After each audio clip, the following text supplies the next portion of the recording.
Hello friends, hope all of you are doing well. In today's session we are going to discuss a very important topic from British Poetry MEG 1 of your IGNO syllabus, Epithalamion by Edmund Spencer। दोस्तों ये poem जो है वो बहुत ज़्यादा important इसलिए भी है क्योंकि इसमें से बहुत सारे क्वेश्चंस हर साल टर्म एंड एग्जामिनेशंस में पूछे जाते हैं।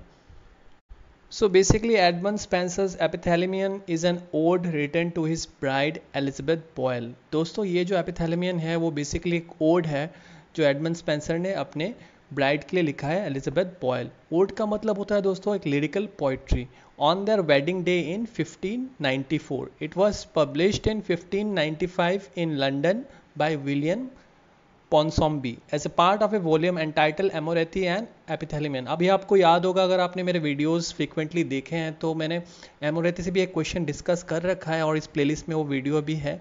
अगर आप देखना चाहो तो आप प्लेलिस्ट में जाके वो वीडियो देख सकते हो जिसमें मैंने एक एमोरेथी से एक पर्टिकुलर स्टैंजा डिस्कस किया था। So this poem has 24 stanzas and basically 365 lines. दोस्तों ये जो स्ट्रक्चर इस पोएम का बनाया गया है by Edmund Spenser, it has a huge significance जो पॉइंट आप एग्जाम में भी लिख सकते हो। बेसिकली 365 लाइन्स जो है यहाँ पे हर line is denoting a particular day in the year, ठीक है। And to 24 stanzas that are present here, particular stanza is representing a particular hour of a day. So इस poem का जो central theme है that is to express the eagerness for the marriage, ठीक है, क्योंकि इस poem को लिखा गया है to his bride, dedicated to his bride Elizabeth Boyle. So basically Epithalamion is an ode written by Edmund Spencer as a gift to his bride Elizabeth Boyle on their wedding day. The poem moves through a couple's wedding day from the groom's impatient hours before dawn to the late hours of night after the husband and wife have consummated their marriage. Spencer is very methodical in his depiction of time as it passes। जैसे कि मैंने बताया ये जो 365 lines है वो that represents a single day of the entire year, the 365 days, and the 24 stanzas, each stanza represents a particular hour in a day. So both in accurate chronological sense and in subjective sense of time as felt by those waiting in anticipation or fear. So let's move on to the poem and let's find out that how Edmund Spencer has expressed this entire poem, entire piece of poetry dedicated to his wife Elizabeth Boyle in a very depictful and very eventful manner. Fine. So it starts with the lines, "Ye learned sisters, which have oftentimes been to me adding others to adorn." सो दोस्तों यहाँ जो learned sisters के बारे में बोला गया है those are basically referring to muses. Fine. So the muses play a very central and a important role in this entire poem because Edmund Spenser जो है काफ़ी टाइम उनको एड्रेस करते हुए नज़र आए हैं। तो यहाँ पे भी वो बोल रहे हैं म्यूजेस को। म्यूजेस वो लोग होते हैं जो एक शादी में पार्टिसिपेट करते हैं and who are responsible for grooming the bride and also for all the floral decoration and the singing and the all the marriage जो भी होता है शादी में। बेसिकली हम लोग ये जो शादी है क्रिश्चियन, आपको क्रिश्चियनिटी का जो बेसिकली शादी है जो कि एक चर्च में होता है तो वो या एक चैपल में होता है तो वो आपको इमेजिन करना है यहाँ पे। तो यहाँ पे वो एड्रेस कर रहे हैं म्यूजेस को। Fine. The second line goes something like this, been to me aiding others to adorn. दोस्तों एडिंग का मतलब होता है हेल्पिंग। यहाँ पे जो अदर्स का रेफरेंस है that is basically the other aristocrats जिसको म्यूजेस हेल्प करते हैं during the marriages. Fine. Adorn का मतलब है टू डेकोरेट और add beauty to as by ornaments, garlands of flowers. Fine. So the author is basically trying to refer and address the muses here, saying that to help him to glorify his marriage in the similar way they do for the other aristocrats. Fine. So अगले line में जाते हैं, whom he thought worthy of your graceful rhymes, that even the greatest did not greatly scorn. Scorn का मतलब होता है feel और express contempt और disdain for। तो ये जो muses को बोल रहे हैं ये तारीफ़ भी कर रहे हैं, एक्चुअली ये बोलने की कोशिश कर रहे हैं कि कैसे उनके जो राइम्स हैं जो शादियों में वो गाते हैं that is very graceful in nature. और जैसे कि बहुत बड़े सारे लोग भी मतलब बहुत ज़्यादा अफसोस नहीं करते म्यूजिक को अपने शादियों में रख के, and they really appreciate the hard work they put into it and the beauty and the grace they add in a marriage. To hear their names sung in your simple lays but joyed in their praise, and when ye list your own mishaps to mourn, which death or love or fortune's wreck did raise। दोस्तों यहाँ पे आपको समझना है इस बात को, जो म्यूजिक जो गाना गाते हैं बेसिकली दो songs are very innovative in nature, and मतलब उन गानों में वो बहुत सारे स्टोरीज भी कभी कभी बोल देते हैं through the music and through the song. So यहाँ पे ये रेफ़र किया जा रहा है कि उन गानों में जो म्यूज़िक गाते हैं ड्यूरिंग द वेडिंग, वहाँ पे बहुत सारे लोगों के नाम भी लिए जाते हैं और वहाँ पे बहुत सारे it's like a good praise in a good humour गाते हैं वो लोग। एंड यहाँ पे बताया गया है and when you list your own mishaps to mourn. तो इसका मतलब ये है दोस्तों कि कभी कभी म्यूजिक क्या करते हैं, अपने जो वेडिंग सॉन्ग्स हैं उसमें अपने दुख भरे दास्तान भी बोल देते हैं या बयान करने की कोशिश करते हैं, ठीक है। ये कभी कभी होता है। तो मॉर्न का मतलब होता है फील और show sorrow for the death of someone, अफसोस करना, दुख प्रकट करना, ठीक है। वो थ्रू गाने कभी कभी गा देते हैं। Which death or love or fortune wreck did raise. Basically wreck का जो वर्ड है इसको हम लोग रेफर करते हैं destruction of a ship at sea, जैसे कि शिप रैक हो जाता है तो किसी चीज़ का मतलब बिखर जाने को रैक बोलते हैं। Your string could soon to sadder tenor turn. इसका मतलब ये है कि जब भी वो लोग अपने गाने में ये अफसोस भरे बातें या अपने लाइफ के रिलेटेड दुख भरे दास्तान को इंक्लूड करते हैं तो गाने का जो मेलोडी है वो काफ़ी सैड और मतलब काफ़ी दुख भरा हो जाता है। And teach the woods and waters to lament. तो वो गाने से वो क्या करने की कोशिश करते हैं, वो खुद तो अफसोस प्रकट कर रहे हैं, उसके साथ ही वो इन ए आर्टिस्टिक वे, इन ए लिटरल वे वो वुड्स एंड वाटर्स को भी लैमेंट करने की कोशिश कर रहे हैं। लैमेंट का मतलब होता है पैशनेट एक्सप्रेशन ऑफ ग्रीफ और सोरो, ठीक है। योर डोलफुल डेरिमेंट। दोस्तों डोलफुल का मतलब होता है एक्सप्रेसिंग सोरो और वेरी मॉर्नफुल, बहुत ज़्यादा अफसोस करना, और डेरिमेंट का मतलब होता है the state of being harmed और डैमेज्ड। नाउ ले दो सॉरोफुल कंप्लेन्स असाइड्स। ऑथर ये बोल रहे हैं, जो ग्रूम है basically, he is trying to request the muses कि आपके जो भी दुख थे या जो भी आपके साथ बुरा हुआ था, जो भी कंप्लेन्स हैं आपके, उसको आप साइड में रखो और गाने को ज़्यादा ब्लिसफुल और ग्रेसफुल बनाने की कोशिश करो। And having all your heads with garland crown. तो आपने शायद अगर क्रिश्चियन वेडिंग्स देखे हैं, वो बहुत ज़्यादा खूबसूरत होते हैं दोस्तों, इन देयर ओन सिंप्लिसिटी। वहाँ पे जो मतलब म्यूजिक होते हैं वो एक क्राउन पहनते हैं अलॉन्ग विद द ब्राइड, जो लोग रहते हैं एक गार्लैंड का होता है क्राउन, आपने शायद नोटिस किया होगा। Help me mine own love's praise to resound. तो वो ऑथर जो है, जो ग्रूम है, वो ये बोलने की कोशिश कर रहे हैं म्यूजिक को कि उनको हेल्प करने के लिए, ताकि वो अपने शादी को, अपने जो वेडिंग है उसको बहुत ज़्यादा खूबसूरत बना सके। Ne let the same of any be envied. Envied का दोस्तों को मतलब है feeling of discontent with regard to another's advantage. अगला जो लाइन है दोस्तों बहुत ज़्यादा इंपॉर्टेंट है फ्रॉम एग्जामिनेशन पर्सपेक्टिव, बिकॉज अगले लाइन में एक एल्यूशन लिया गया है by the author who is basically the groom. यहाँ पे बताया गया है, so Orpheus did for his own bride. Basically दोस्तों ऑर्फियस कौन है? सॉन ऑफ ए म्यूज, और म्यूज जो थे, उनकी माता जो थी उनका नाम था Calliope, patron of epic poetry, and Oeagrus king of Thrace. तो उनका जो स्टोरी है वो in itself it's very beautiful. तो उनके स्टोरी में दिखाया जाता है कि उनका जो गाना था, जो उनका दर्द था, इट सो मूव्ड हेडिस। हेडिस कौन थे? King of underworld, that Orpheus was allowed to take Eurydice with him back to the world of life and light। तो ऑर्फियस जो थे वो अपने बिलवड से, अपने बिथ्रोफ से जुदा हो गए थे, जिनका नाम था यूरिडाइस, और उसके चलते उन्होंने ऐसा गाना गाया जिसमें बहुत दुख एंड बहुत दर्द था, जिसने इवन हेडिस, जो मतलब हेल के किंग है बेसिकली, 3 आपको पता होगा अगर आपने ग्रीक माइथोलॉजी पढ़ा है तो ज़्यूस जो है वो is the king of haven, फिर पोसाइडन है किंग ऑफ सीज, एंड हेडिस जो है वो किंग ऑफ अंडरवर्ल्ड है। तो king of underworld is all responsible for after life, ठीक है। तो ऑर्फियस के गाने से प्रभावित होके, इम्प्रेस होके, उन्होंने ऑर्फियस को, यूरिडाइस को ले जाने दिया इवन आफ्टर दैट, ठीक है।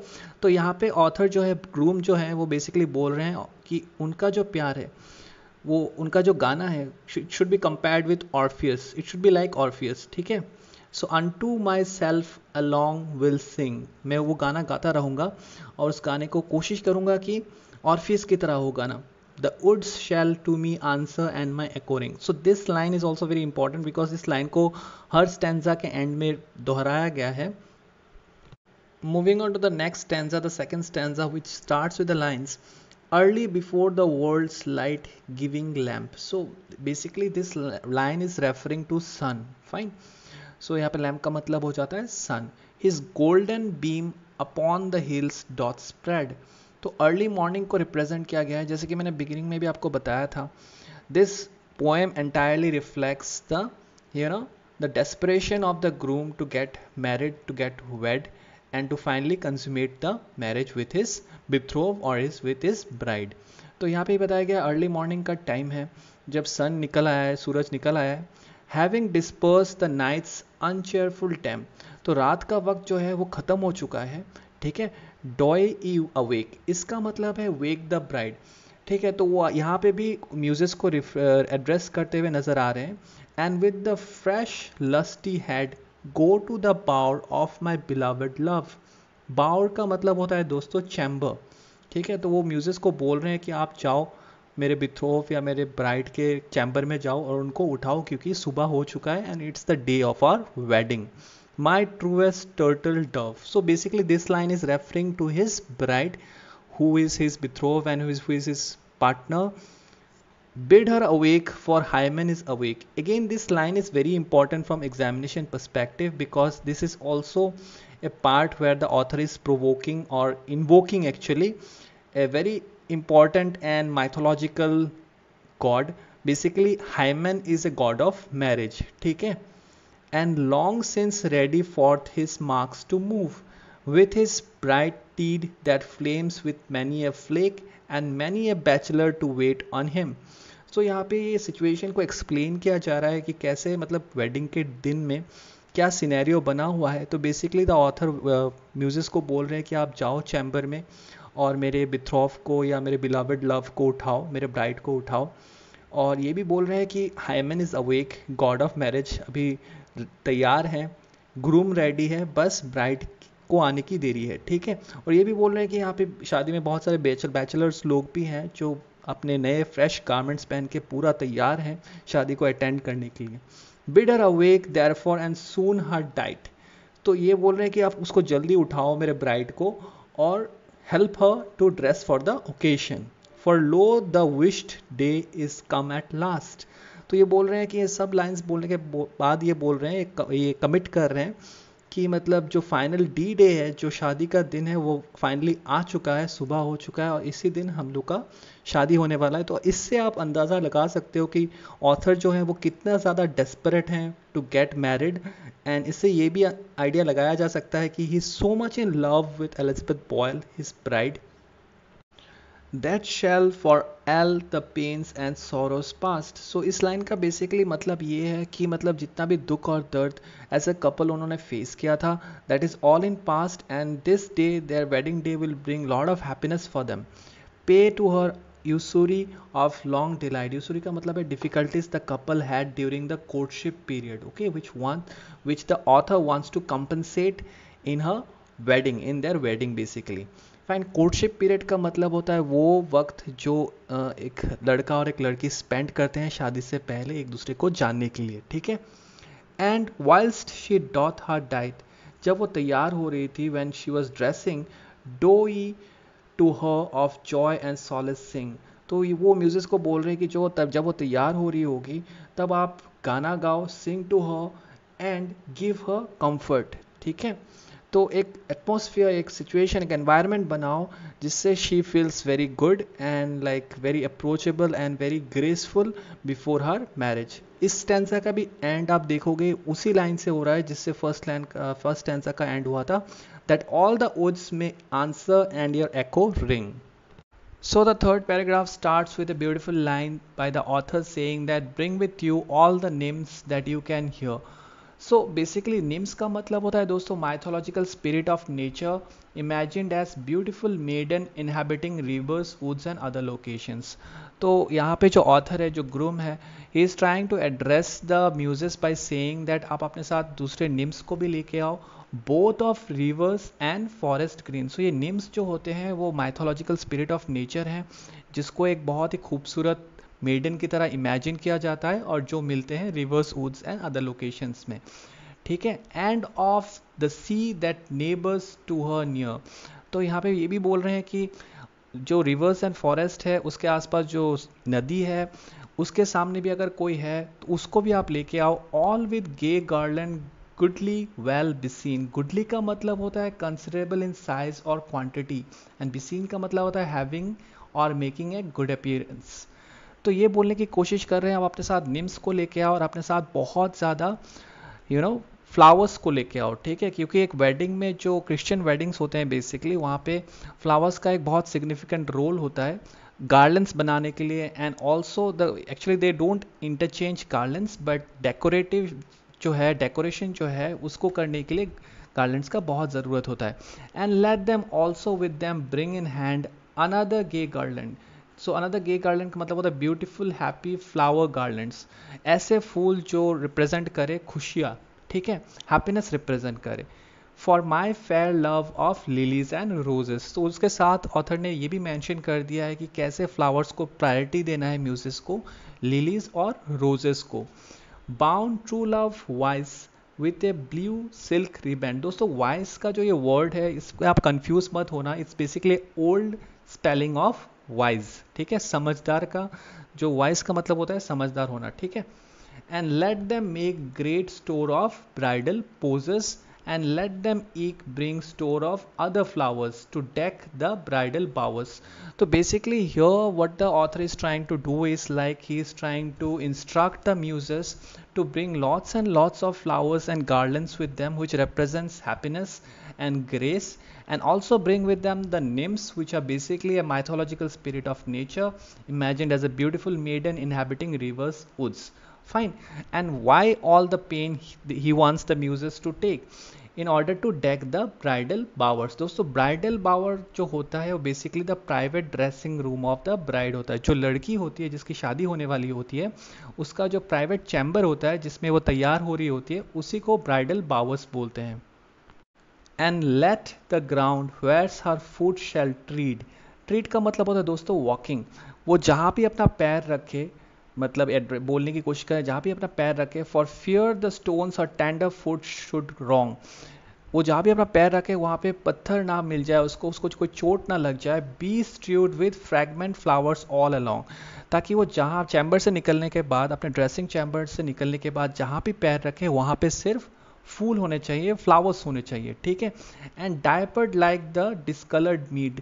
तो मीड का मतलब होता है दोस्तों, अगर आप गूगल करोगे इस वर्ड को आपको मिलेगा an alcoholic drink of fermented honey and water which don't do at her chamber door await for she will waken straight the whiles do ye this song unto her sing. तो दोस्तों यहाँ पे जो author है, the groom basically instructs the muses to summon all the nymphs they can to accompany them to the bridal chamber. On their way, they are to gather all the fragment flowers they can and decorate the path leading from the bridal bower where the marriage ceremony is to take place to the door of the bride's chambers. If they do so, she will tread nothing but flowers on her procession from her room to the site of the wedding. As they adorn her doorways with flowers, their song will awaken the bride.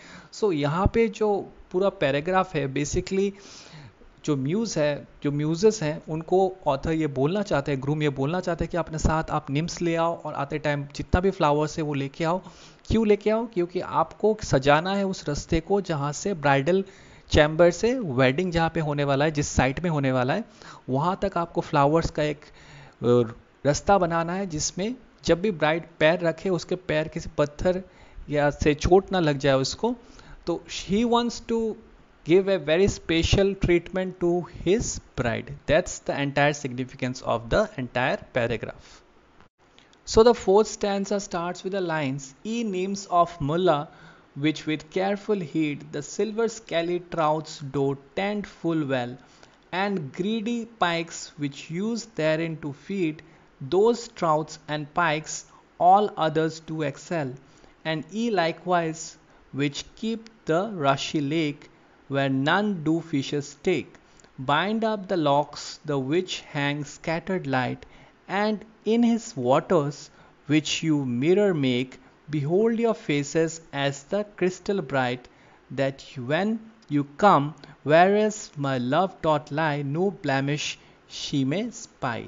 दोस्तों यहाँ पे अगर आप ठीक से इस पढ़ोगे इस स्टैंजा को, इस बिगिनिंग लाइंस को, तो in his nuptial song the speaker addresses the nymphs of Mulla और ओबेग. ठीक है, तो पहले लाइन में निम्स ऑफ मुल्ला और ओबेग, निम्स का मतलब मैं ऑलरेडी आपको समझा चुका हूँ, मिस्टिकल स्पिरिट ऑफ नेचर होते हैं.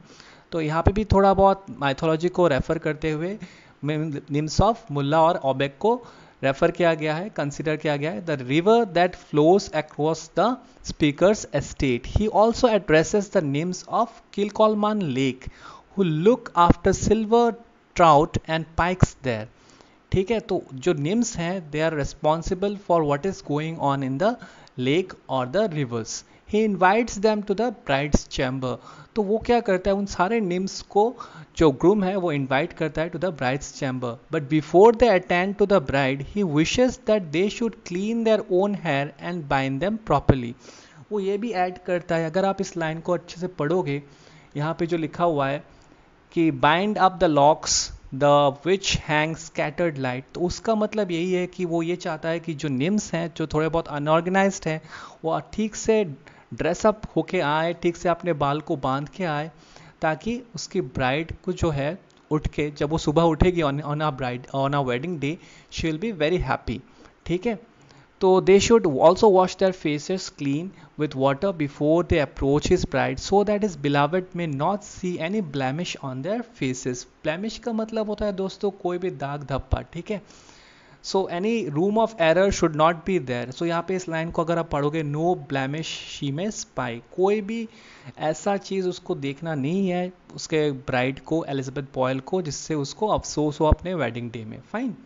सो आगे के लाइन्स को पढ़ते हैं. And ईक A light foot mites which keep the deer that on the hoary mountain used to tower, and the wild wolves which seek them to devour, with your steel darts do chase from coming near, be also present here to help to deck her and to help to sing, that all the woods may answer and your echo ring. Now the last के जो few lines है that is also very beautiful and you have to understand this clearly. Basically, the author is trying to address the various nymphs of other natural locales. ठीक है, the groom asks that they tend to their specialities to make the wedding day perfect. The nymphs who tend the ponds and lakes make sure the water is clear and unmolested by lively fish, that they may see their own reflections in it and so best prepare themselves to be seen by the bride. ठीक है, the nymphs of the mountains and woods who keep deer safe from ravening wolves should exercise their skills in keeping these self-same wolves away from the bride this wedding day. Both groups are to be present to help decorate the wedding site with their beauty. So आपको finally ये याद रखना है कि यहाँ पे जो author है basically Spencer, he is trying to invite the nymphs of different locales. अलग अलग जगहों के nymphs को वो इनवाइट कर रहा है और ये भी बोल रहा है कि इन द चांस वो ये भी बोल रहे हैं कि मतलब जो निम्स हैं वो किस जगहों में रह रहे हैं और क्या वो काम करते हैं. तो उन सारे स्किल सेट को अपने साथ लेके आने के लिए बोल रहे हैं ताकि to make his wedding day more special. Fine. So अगर आप पढ़ोगे इस स्टैंजा को, एक बात का कन्फ्यूजन डेफिनेटली रहता है कि यहाँ पे स्पेंसर जो है माइथोलॉजी को इतना इंपॉर्टेंस दे रहे हैं, तो बेसिकली जो रियलिटी है it's like quite different. There is no nymphs actually in real life. So basically in this stanza Spencer mixes mythology with realism. In nymphs we can recognize fishermen's daughters and young peasant girls who would surely attend the speaker's wedding. He wishes that those county girls should look clean on that occasion. So coming to the fifth stanza, which starts with a line, "Wake now my love, awake for it is time. So यहाँ पे Edmund Spenser address कर रहे हैं अपने would be bride को, ठीक है। ये एड्रेस करते हुए बोल रहे हैं कि अभी समय हो चुका है फॉर द ऑस्पेशियस वेडिंग, जो कि कुछ ही टाइम में होने वाला है, और ये भी बता रहे हैं कि अभी उठने का समय हो गया है क्योंकि ये सही समय है, ठीक है। The rosy morn long since left Tithonus bed. तो रोजी मॉर्न का मतलब होता है दोस्तों मॉर्निंग, ठीक है। तो यहाँ पे रोजी मॉर्न भी एक एल्यूशन है, basically it stands for the goddess of dawn, Aurora, ठीक है। ये सब जो एल्यूशंस है वो आपको ठीक से नोट डाउन कर लेना है, बिकॉज एग्जाम्स में अगर ये स्टैंजा आरटीसी में पूछा जाए तो आपको स्पेसिफिकली मेंशन करना है कि क्या क्या यहाँ पे मिस्टिकल क्रिएचर्स या जो भी पैगन गॉड्स है या कोई भी, ये सब पैगन गॉड्स ही है बेसिकली, देखा जाए तो, क्योंकि goddess of dawn basically Aurora, it's a Greek mythology, ठीक है। तो रोजी मॉर्न का रेफरेंस है यहाँ पे गॉडेस ऑफ डॉन अरोरा के साथ। तो the rosy morn long since left Tithonus bed. दोस्तों टाइटनस जो है in Greek mythology, Tithonus was the lover of Eos, Eos मतलब अरोरा, ठीक है, गॉडेस ऑफ डॉन। टाइटनस कौन था? Tithonus was the prince of Troy, fine. So basically इस story के मतलब डीप में आपको नहीं जाना है ग्रीक माइथोलॉजी में। अगर आरटीसी में ये पैराग्राफ पूछा गया या ये स्टैंजा पूछा गया, आपको बस इतना पता होना चाहिए कि रोजी मॉर्न किसको रेफर कर रहा है। It stands for the goddess of dawn Aurora, and Tithonus जो थे basically he was the lover of the goddess of dawn Aurora और ईओस, ठीक है। Let's move on. Already to her silver coach to climb. Coach का मतलब दोस्तों coach भी हो सकता है। And Phoebus gins to shew his glorious head.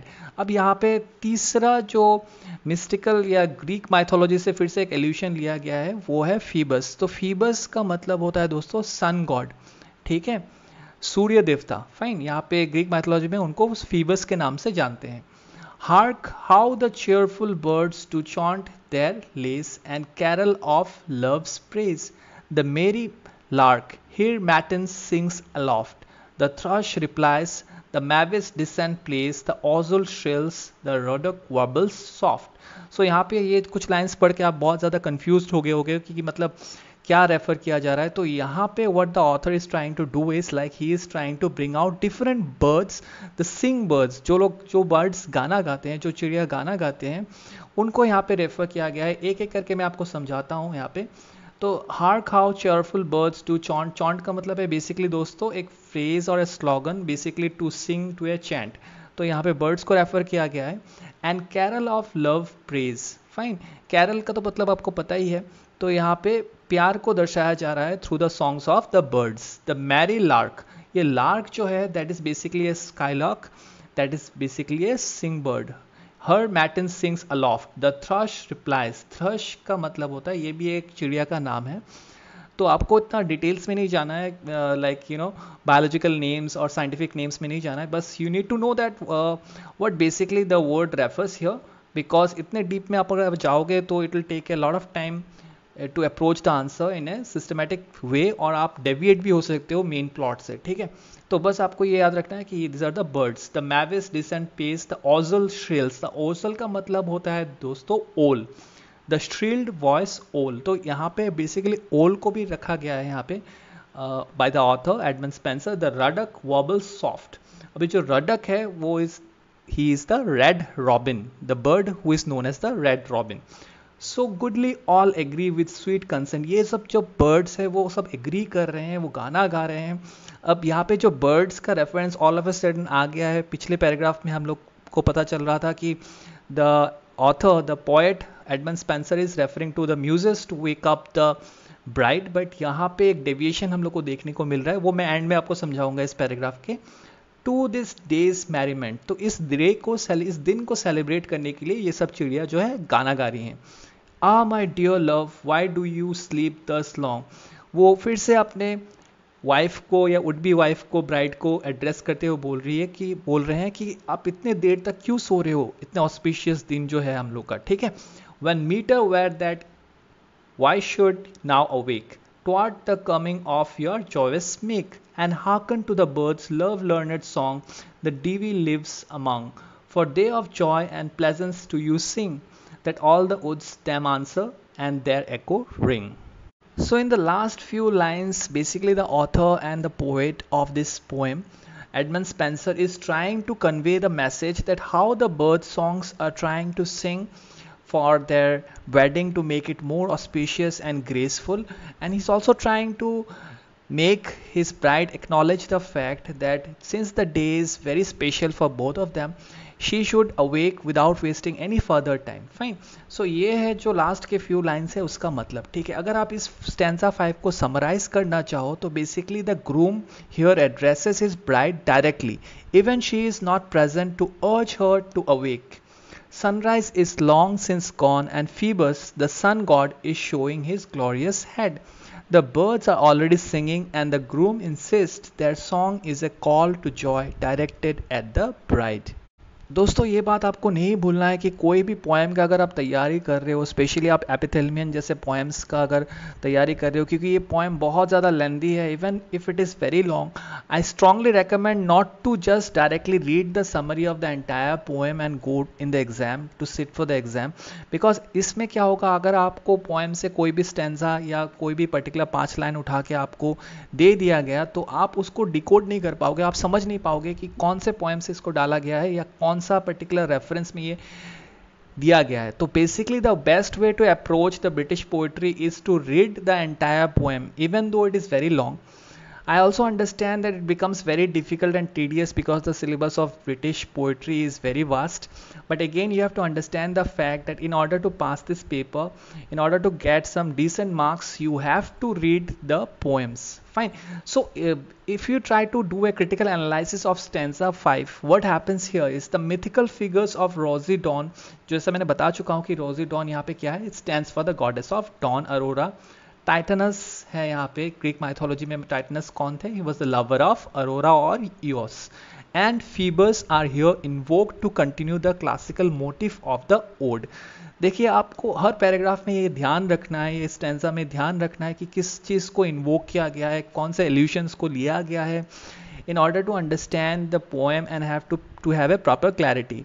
So यहाँ पे thus far it is indistinguishable in context from a pagan wedding song. दोस्तों यहाँ पे जो ये entire जो शादी हो रही है यहाँ पे आप देख पा रहे होगे कि जो ऑथर है वो कितने ज़्यादा डेस्परेट है, और इन डेस्परेशन में what he is trying to do, he is trying to invoke different gods, like pray to different gods. Invoke का मतलब बेसिकली प्रेइंग ही हो जाता है दोस्तों. तो यहाँ पे ऐसा लग रहा है कि ये एक पैगन वेडिंग सॉन्ग है, क्योंकि ये जो अलग अलग गॉड को प्रे कर रहे हैं they are basically the pagan gods. तो इसलिए यहाँ पे क्रिटिकल एनालिसिस में आप ये भी मेंशन कर सकते हो कि it seems like a pagan wedding song. That the groom must address his bride directly demonstrates both his impatience and ineffectiveness of relying on the muses and nymphs to summon for the bride. दोस्तों जो मैंने starting में stanza 5 के starting में आपको बताया था कि यहाँ पे एक डेविएशन है, क्योंकि पिछले पैराग्राफ्स में the poet was totally relying on the muses to wake up the bride and like to conclude their auspicious wedding. लेकिन यहाँ पे एक शिफ्ट देखने को मिल रहा है हम लोग को. He is trying to invoke different pagan gods and also different bird songs are involved here. So यहाँ पे हम लोग को obviously ये देखने को मिल रहा है कि जो poet हैं the Edmund Spenser, how impatient he is, like he is really desperate to get married. ठीक है.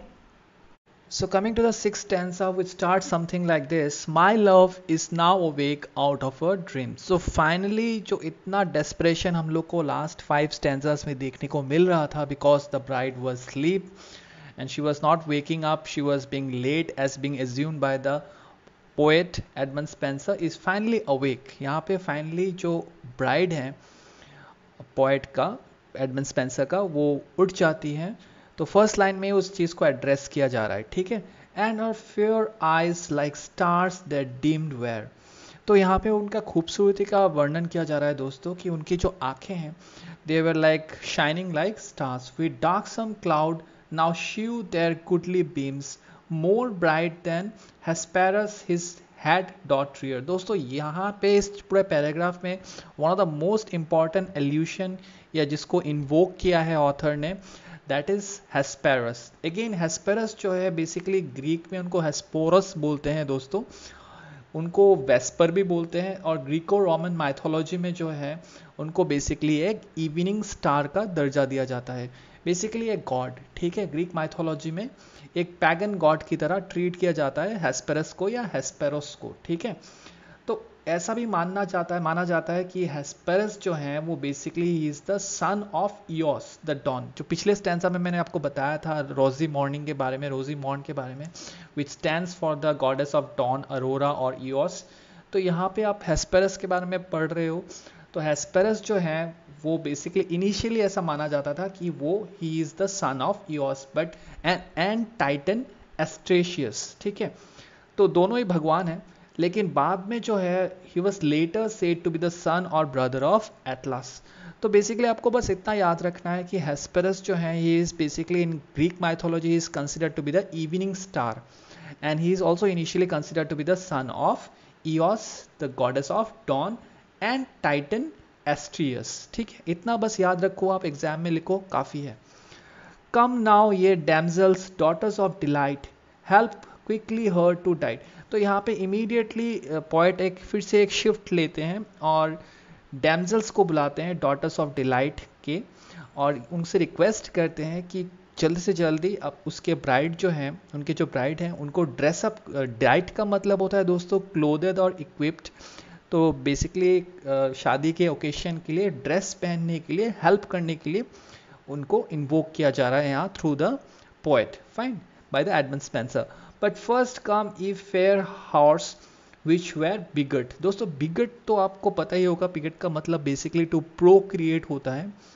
वायलेंस बिगट्स वायलेंस, तो ठीक है, जो अगर वायलेंस करोगे तो वायलेंस लेके बहुत पॉपुलर फ्रेज है, आपको पता होगा।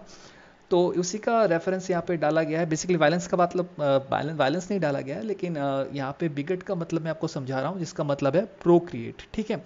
इन जोब्स sweet paradise of day and night which do the seasons of year allot and all the ever in this world is fair do make and still repair and ये three handmaids of Cyprian queen। अब three हैंडमेडन्स को यहाँ पे फिर से invoke कर रहे हैं पोएट एडमंड स्पेंसर। उसको भी मैं आपको एंड में फिर से इस स्टैंजा के एंड में डिटेल्स में आपको समझाऊंगा। The which do still adorn her beauty's pride help to adorn my beautifulest bride and as her array still throw between some graces to be seen and as ye used to Venus to her sing the whilst the earth shall answer and your echo ring। So basically if we try to summarize the entire stanza 6, the bride has finally awakened। ये हम लोग को देखने को मिल रहा है पहले line में कि जो ब्राइड है Elizabeth Boyle, she has finally awakened and her eyes likened to the sun with their goodly beams more bright than Hesperus। तो यहाँ पे जो पोएट हैं, जो एडमंड स्पेंसर, ये बोलने की कोशिश कर रहे हैं कि उनका जो ब्राइड है वो इतनी खूबसूरत है, और जबकि वो सुबह जब उठती हैं तो उनकी जो आंखें हैं that seems like goodly beams, fine, more bright than Hesperus. Hesperus कौन थे? जैसे कि मैंने आपको बिगिनिंग में समझाया था, evening star, basically a pagan god. The groom urges the daughters of delight to attend to the bride. जैसे कि मैंने बताया पोएम में ये मेंशन किया गया है, डॉटर्स ऑफ डिलाइट को इन्वोक कर रहे हैं पोएट कि अपने वाइफ और ब्राइड को ड्रेस करे, ठीक है, ड्रेस पहनाने में हेल्प करे। To attend to his bride but summons to the hours of day and night the seasons and the three handmaids of Venus to attend as well. ठीक है, जो हैंडमेड्स, थ्री हैंडमेड्स हैं basically of Venus हैं। Venus is again a pagan god दोस्तों Greek mythology में। तो यहाँ पे आप लोग को देखने को मिल रहा है कि सिक्स स्टैंजा में भी लॉर्ड ऑफ ग्रीक माइथोलॉजी, बहुत ऑफ मिस्टिसिज्म को पोएट इन्वोक कर रहे हैं in order to make the entire speech very attractive and very provocative, ठीक है। He urges the later to do for his bride what they do for Venus, sing to her as they help her dress for her wedding. So this is the video guys. In this video I have discussed the first 6 stanzas of Epithalamion by Edmund Spenser in details. I'm pretty sure that you have understood everything in the first 6 stanzas. In case if you have any other doubts in the first 6 stanzas, then do feel free to comment below in the comment section. Also a special shout out for Dhanu Jaswal, one of our subscriber who has requested this video Epithalamion, and I would like to say that this is not the end of the video. इसके बाद भी मैं कुछ 2-3 videos इसके parts लेके आऊँगा जहाँ पे मैं रेस्ट ऑफ द स्टैंजास को बहुत ही डिटेल्स में डिस्कस करूँगा। And yes, for everyone who is listening to this video, who is watching the video, a special request कि दोस्तों अगर आपको ये वीडियो पसंद आया तो do feel free to comment, and आपका जो ओपिनियन है do definitely share it with us, it specially mean a lot to me. And आपके सारे कमेंट्स को मैं पढ़ता हूँ एंड उसका रिप्लाई करने की भी कोशिश करता हूँ, एंड कोशिश करता हूँ कि आप जो रिक्वेस्ट करते हैं उसको जल्द से जल्द अपलोड कर पाऊँ। In case if there is any delay, do forgive us because there is a lot on the plate. And हम लोग कोशिश कर रहे हैं कि जो दिसंबर में जो होने वाला एग्ज़ाम है of the first year, MEG 1, MEG 2, MEG 3 and MEG 4, उसको हम लोग पूरा कवर कर लें बाय दिसंबर। तो in case if there is anyone who is listening the video for the first time and who has not subscribed the channel yet, so it's a request कि अगर आपको ये चैनल पसंद आए तो आप डेफिनेटली सब्सक्राइब करो। ऑब्वियसली अगर आपको कंटेंट ठीक लगे तो आप सब्सक्राइब करना। there is no forcing around, and like yes, as usual, by the end of this video, God bless you and thank you all.